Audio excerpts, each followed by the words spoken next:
Hey, this is Nev Lapper from Snowboard Addiction, and this is a tutorial video about how to adjust your bindings once they're on the snowboard. If you're looking for a video on how to set up your bindings, the angles, the width, and the adjustments, we have another video on that. This one is specifically adjusting different parts of your bindings. Now, I've got two boards here. These are two boards I actually ride, and I've got my actual pair of boots in the bindings. So, the first thing you can adjust is your toe and your heel strap. So, toe and heel strap, what you want is a nice central position over the boot so that it's comfortable and functional. You don't want your binding to be pulling on the side of your boot like this. If it is, you need to adjust it, make it longer so that it pulls down central on your boot.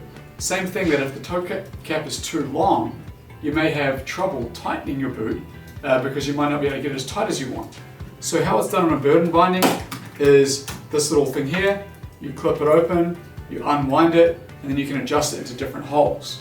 It'll be a very similar process on other different types of bindings. Same thing with the heel strap.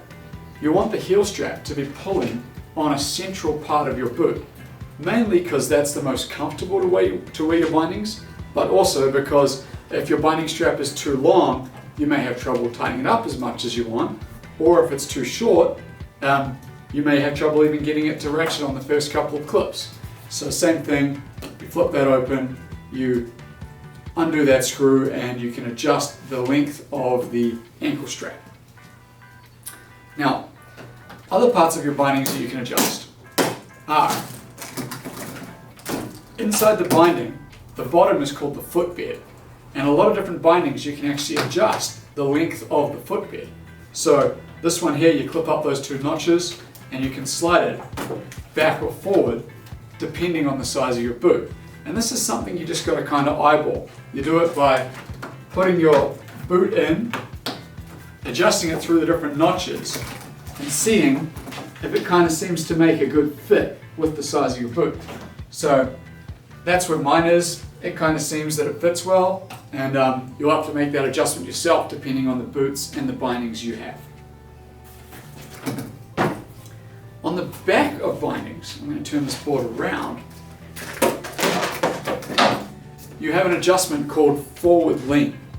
And forward lean is going to angle your high backs. So if you have no forward lean, your binding is going to be very straight up and down. If you have a lot, your forward lean is going to angle into the back of your boot more. Now, I've talked about this in several other videos because forward lean is actually quite uncomfortable, but it's really good for your riding. So if you are not aware of forward lean, check out our Improve Your Riding video. It's got some different tips as to how forward lean helps you. How you adjust it on these bindings is you have a little plus and a minus. If you wind it towards the minus, you're slowly going to get less and less forward lean. If you wind it towards the plus, you're going to get more and more forward lean. It's going to angle that binding more. Now, the last piece that you can actually adjust on your bindings here is actually the angle of your high backs. So on my snowboard, the back of my high back is pretty much kind of in line with my heel edge, and that means that my boot is more easily able to move back and forward without getting too restricted by the angle of the high back. So that's quite good, for example, with buttering, where you're moving your body weight around, and also with like boning out grabs where you're like extending legs in different directions, and a lot of other snowboard tricks too. But how this is adjusted on these bindings is the bottoms on the back, there's these two little screws here. You can loosen up those two screws and move the angle of your high back around. And then what I try to do is line up the back of your high back to be in line with the heel edge of your board. I hope this has given you some good tips as to different adjustments you can do on your bindings. These are burden bindings, but almost all good bindings companies have very similar adjustments in their own different ways. And if you look at the different aspects I've talked about here, you should be able to figure that out with the different bindings you have. If you want to watch any of our good high quality tutorials, make sure to go to our website, snowboardaddiction.com. This is Nev Lapper from Snowboard Addiction. Our goal is to improve your riding.